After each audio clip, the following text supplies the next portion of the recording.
Now, this is very interesting because when you take a look at those 10 tribes and you look at the meaning of the name of the 10 tribes, you're going to find, and we're going to see it in just a minute, you're going to find the 10 battles you're going to have to face to reach your destiny. They may have flesh and blood, but you're going to find the 10 battles. So let's put up the first overhead.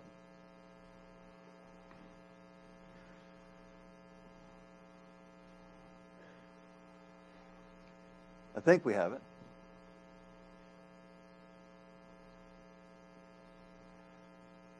Okay, let's go to the next one. The first one. Okay. These first 3 are the ones you can conquer all by yourself. And herein is a test in itself. Because anytime you think you can conquer it, the next thing you fight is pride for conquering it. And so here's the issue. Kenite. The Kenites. The meaning of the word Kenite means fabricator. What would they fabricate? Lies, false accusations against you. Lies will be spread about you. Distortions will be spread about you. Rumors will be spread about you. And the test is, will you defend yourself or will you let God? Because you know you can defend yourself. You can overcome this. But will you do it or will you let God defend you? The second one, the Kenizzites. The Kenizzites. The meaning of Kenizzite means possessive. The trial or test is covetousness. What does that mean? It means we try to look more spiritual than we are. We try to have what others had, keeping up with others. And this keeps us from becoming what we were created to be, because we'll never be what God created us to be if we're trying to be what somebody else is. So we have to make our ministries look a certain way. We have to make our homes look a certain way. We have to drive a certain car. We have to do any number of things. I'm not against any of those things, but it can't be because we're trying to keep up with somebody. So you're going to have to overcome this issue of covetousness. And trying to look more spiritual. You feel the presence of God around me? Not around you, around me. Get close to me. It'll rub off on you. Yeah, those of you that are in ministry know these people. Yeah. Follow me. Do what I do. The Holy Spirit and I are just like this. That's me on top.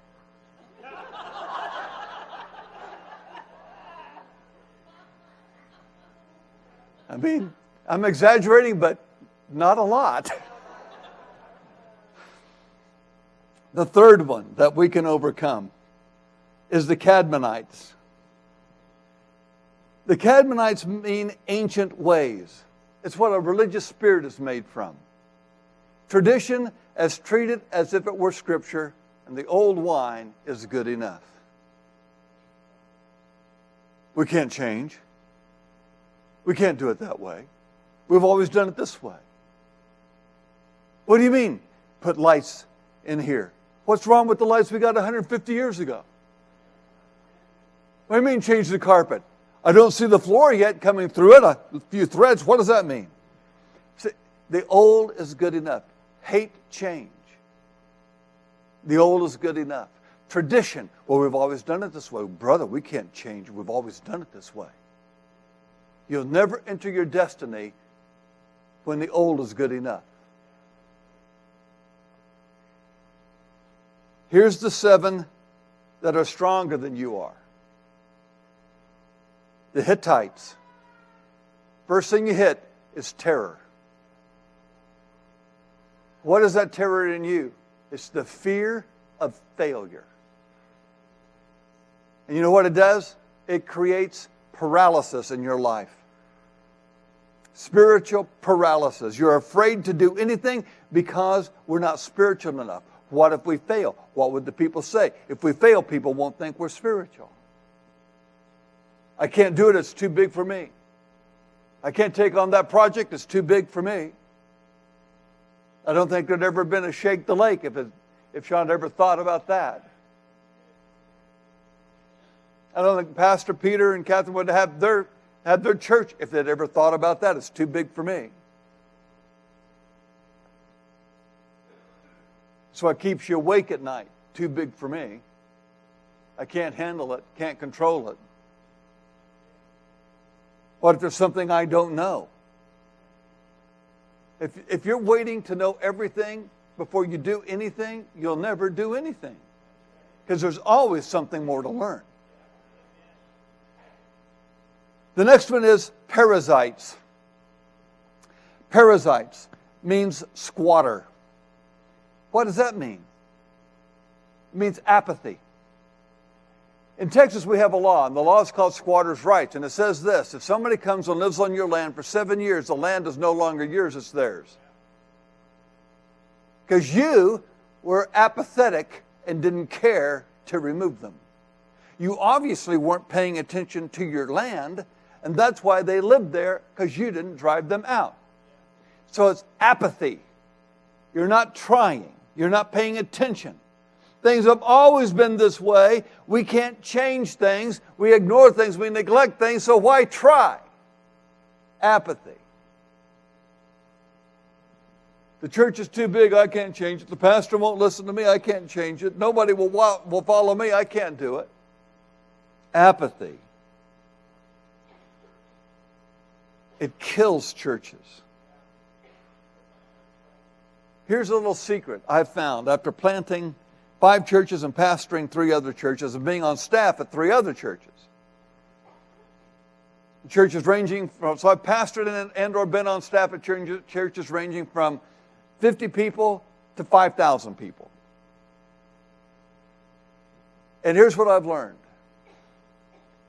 I've learned that the first people you're going to lose are the people that are apathetic.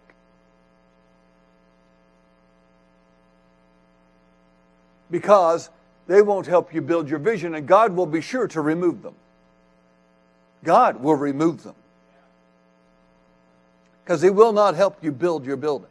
They will not help you advance the kingdom. They will not want to teach Sunday school. They will not help with children.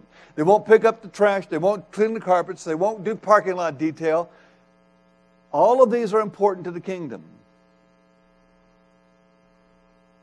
But apathy. Who cares if the church grows? Who cares if the kingdom grows? God cares.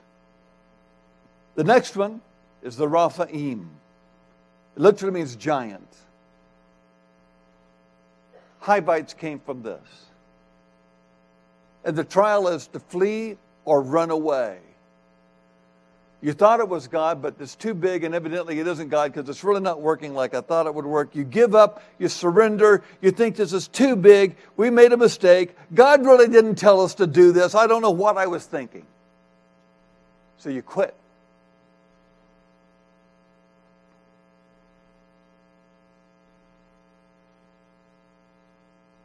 So many people quit before their miracle comes. So many people quit. But see, you never need a miracle till you need a miracle. And if you quit before the miracle gets there, you don't get your miracle. And then you say, well, God's never done anything in my life. Well, when did you quit? Before He could do it?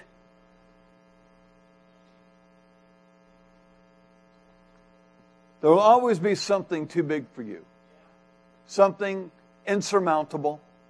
Something you don't have enough to do. You don't have enough money to do. You don't have enough time to do. You don't have enough passion to do. You don't have enough knowledge to do. There'll always be something too big.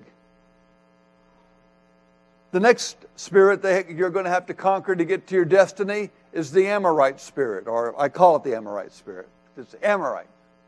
Amorites mean sayer, a sayer. What does a sayer do? A sayer is always saying something about you. It creates inferiority in your mind, in your perceptions.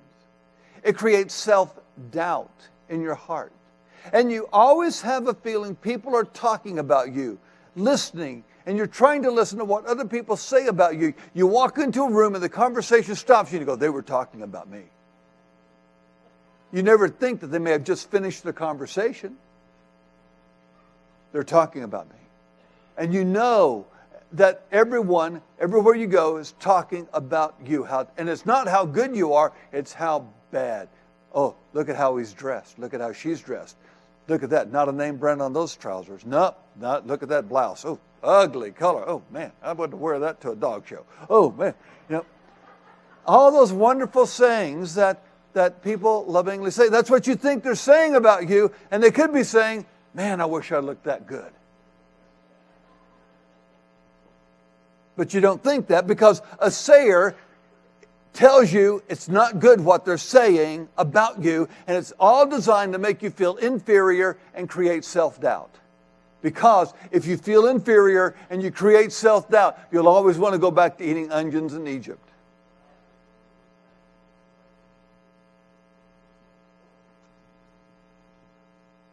The next one is the Canaanites. Canaanite means zealous. Zealous, yeah. Over too much zeal. Premature opportunity. And so you see an opportunity, but you don't wait on the timing of the Lord. You're impatient. You go after it too quickly, and nothing works out the way you thought you were, so you get where you thought it would, so you get discouraged when things don't work as quickly as you wanted. You get to the town where you're going 6 months early, and you're dangling for 6 months because you didn't wait on God to say, when do you want me to move? So you dangle for 6 months. You go, well, God, where are you? He said, I'm back here. Or you move 6 months too late, and where you're at is filling up with water. You're up to your nose, and you say, God, you said you'd get me out of this flood. And he's back, I did, but you wouldn't get in the boat.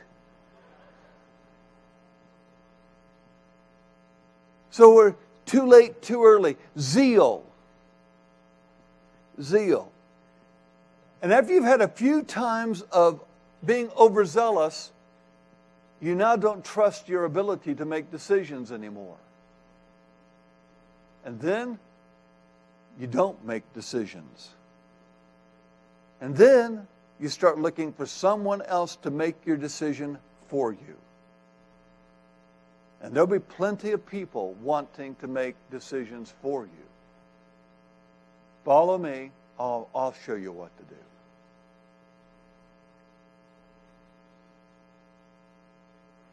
The next one is Girgashite.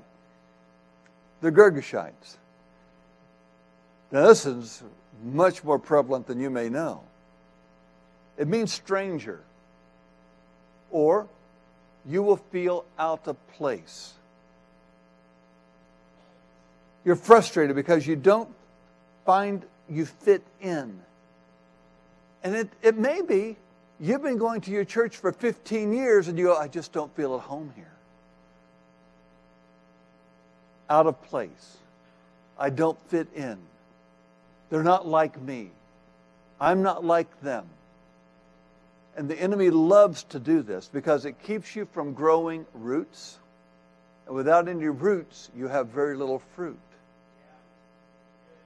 Fruit production is directly tied to root growth. No root, no fruit. And if the enemy can keep you fruitless, then he's neutered you so you can't hurt his kingdom. You are neutered.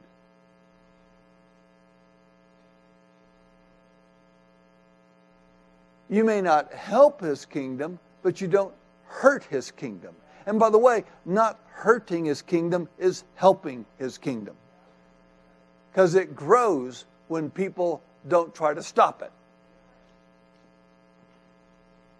That's a test you're going to have to face.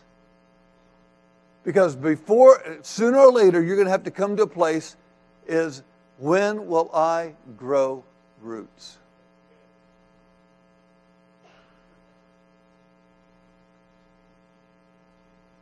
Destiny is tied to roots. The final one is the Jebusite spirit. It means downtrodden. The name Jebusite means downtrodden. It produces anxiety and depression. And it creates a victim mentality. And you'll blame others for your lack of success. Or you'll always feel condemned for not doing enough. I'm not doing enough. I'm not doing enough. I'm not doing enough. Or you blame others for your lack of success. A victim mentality.